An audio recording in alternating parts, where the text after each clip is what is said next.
I'm in the town of Aspatria in the northern part of Cumbria, and we can look southwards and we can see the mountains of the Lake District.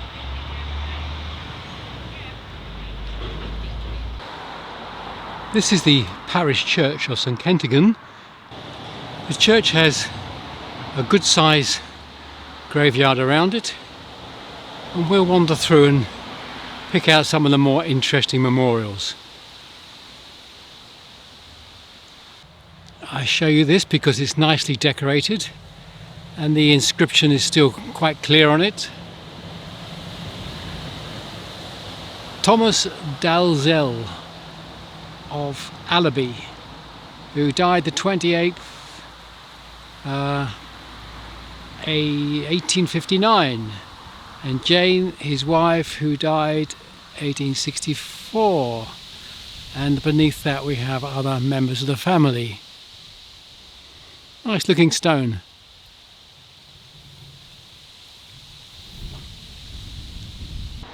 There's a little bit of background noise because it's quite a busy road that runs past the graveyard. This one is Thomas Thompson, Officer of Excise, who was interred at Clitheroe in Lancashire, and Jane, his wife, who died in 1837, aged 71 years, and we have other names beneath that. George Charles Hope of Yarra House in this town, 1853, aged 45. A very large memorial, considerably bigger than those around it. Some nice carving of an urn with a cloth draped over it at the top, and books each side, 3 volumes each side. The inscription is to John Blackburn of Hayton, who died August the 1st, 1836, aged 85, and Anne, his wife, 1832, aged 81, and other members of the family beneath. A very solid piece of stone. Along the wall here are some very large stones. This one's tipping forward badly, Joseph Barwise. And up here we have some more very big pieces. This one gives the full address: John Armstrong, 20 Queen Street, Aspatria, and Susanna, his wife, who died at 3 North Road. A really large memorial here, actually built in as part of the wall. Some elaborate detailing at the top. And this is Mary, the wife of John Pateson of Aspatria, 1833, age 41. Joseph, their son, they died 11 months. And more names further down. Interesting looking at the top. We've got a casket resting on a book, and I think those are crosses, or they may be hammers in a hand each side. Betty, wife of Isaac Graham, late Officer of Excise, who died at Maryport, 1836. And then Isaac Graham mentions again that he's late Officer of Excise, who departed this life 1836. Emily, the beloved wife of John William Hope, 55 Noblecroft in this town. And then William, their son, who was killed in Hague Pit disaster at Whitehaven in 1922, aged 25 years. The face of this one is being lost towards the bottom. At the top we see Martha, the daughter of Thomas and Elizabeth Kennedy of this town, 1814, aged 7 months. And then their daughter, who died 1821, looks looks like her name was Sarah. She was 15 years. And further down we're starting to lose the inscription as the face of the stone is deteriorating. There are a lot of good size, good quality stones in this cemetery, and I'm just picking a few that take my attention as I walk past.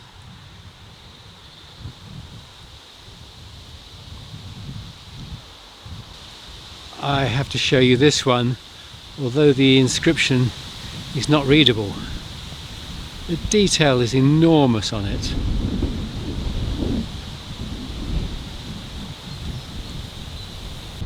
A huge square memorial, unfortunately listing badly down the hill, and it seems to be the Clark family of Prospect House in the town. This tall one has a clear inscription on it, and William Hind, the son of Erasmus Hind, 1914, aged 85. Hannah, his wife, died at Red Beaches, Scutby. Well, it's blowing quite hard here, and I do hope you're not getting too much noise coming through on the microphone.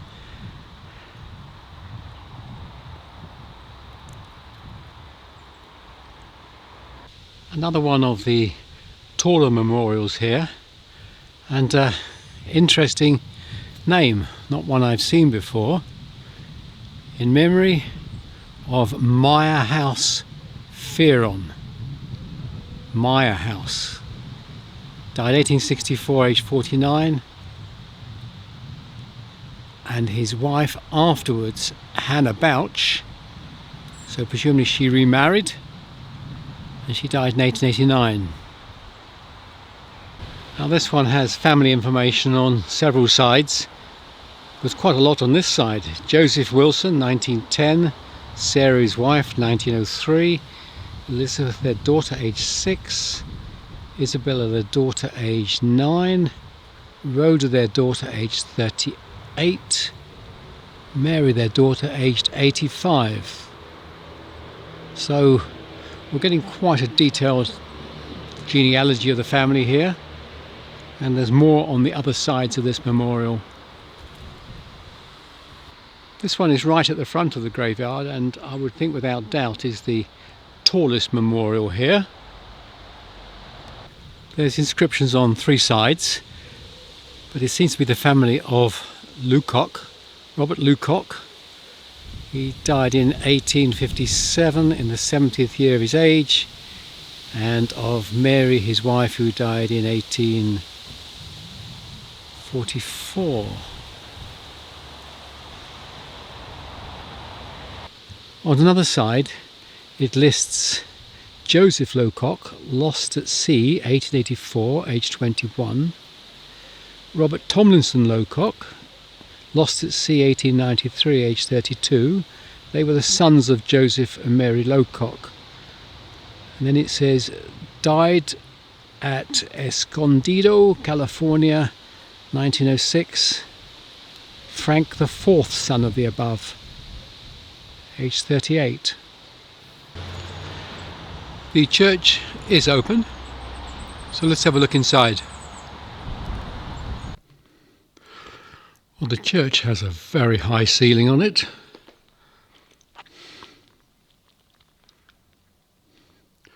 Apart from that, though, it doesn't have an awful lot of decoration and memorials on the walls.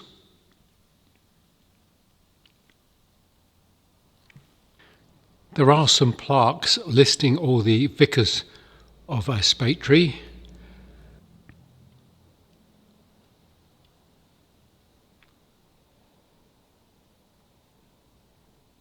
There is a memorial to those that died in the First War. It's very dark, difficult to see the detail, but there's around 40 names listed here. And nearby is one to those that died in the Second War. Around 25 names listed on that. There is a side chapel dedicated to the Musgrave family, barons of land around here. And in the chapel are a number of detailed plaques listing the achievements of the family or members of the family. This is just one of them. A nice memorial to William Lomas, who was a doctor around here for some 30 years.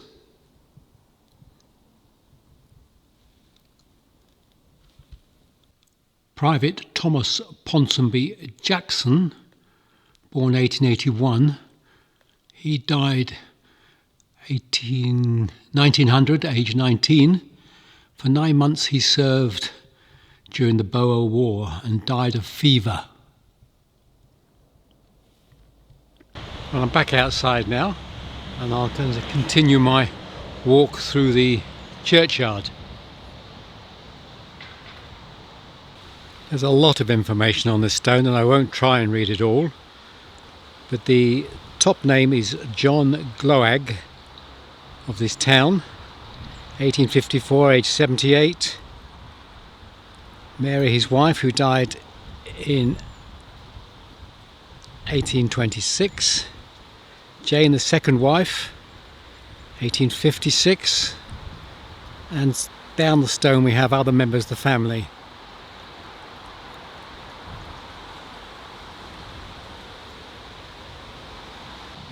Amongst all the very large stones here, there is the war grave for Lieutenant T.H. Arnott, M.M., Military Medal, Border Regiment, 1921, age 24. And the family have put underneath, "His last fight is over." A little further on is another one for the Border Regiment, Private W.J. Tate, 1916, age 26. He lived for the world's good and died for its freedom. I'm going to try and read you all the inscription on this one. Although there's a lot of wind going on, you may hear it on the microphone. Joseph, third son of Joseph and Francis Davidson, 1910, age 51. In deepest sympathy with his family, this stone is erected by a few sorrowing friends and admirers of one whose valuable services to amateur sport were marked by a kindliness of disposition ever to be remembered. My apologies. In rugby union football, his proficiency gained him only for his deserved recognition of his many fellow players and that of the governing body of his native county of Cumberland, but the further distinction of his selection for the international teams to represent England. Deeply deploring the melancholy accident by which a life so full of promise was so sadly terminated. We've got quite a lot here about this guy. His name is Joseph, but at the bottom of the stone it says Joe. Obviously a big name in rugby union football and played for England. Out at the back of the church, the graveyard goes on quite a long way and holds the newer graves with the much smaller stones.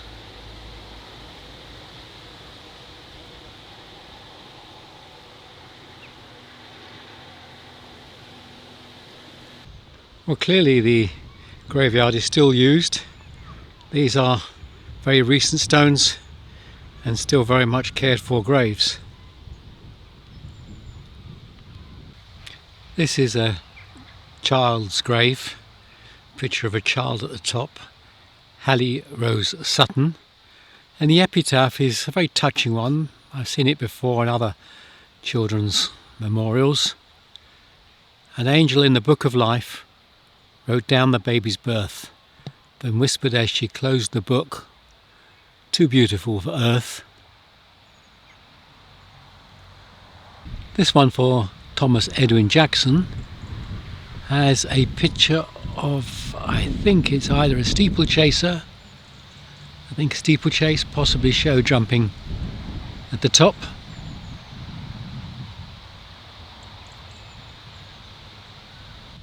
William Frizzle, known as Bunt, has got a dartboard on his memorial, so that's where his interest lay. Immediately behind is a grave, very recent grave, and they have a lovely looking horse at the top, and it's Frizzle again as a surname. James Jimmy Pearson has got a 3-masted sailing ship, while nearby Thomas Ronald Pearson has a catamaran. Well, I'm going to leave the parish church now because there is another graveyard in Aspatria, or Aspatria. This is the congregational churchyard, and we'll just go over there and have a look at the memorials in that one. On one corner of the town is a large statue to Sir Wilfrid Lawson. He was the man who built the congregational church here and was a big temperance campaigner in the area. There is a second burial ground in Aspatria, and it belonged to the congregational church. This is the congregational chapel, 1827. And this is the nonconformist burial ground, predominantly from the congregational church, still well looked after and tended to. A small stone inside the gate says Congregational Churchyard Enclosed, 1851. Under the trees is this very unusual statue. It's got a sort of manly appearance about it, although it has the wings. It has the wreath on its knee, and the inscription is not easy to read, but it appears to be Mary Dickinson, I think the wife of Charles, but I may be wrong there. But this is a rather unusual statue. Some of the inscriptions here are difficult to read. This one is okay. Elizabeth Lawson, the third daughter of Sir Wilfrid Lawson, born at Brayton and died at Arklebury Hall in 1906.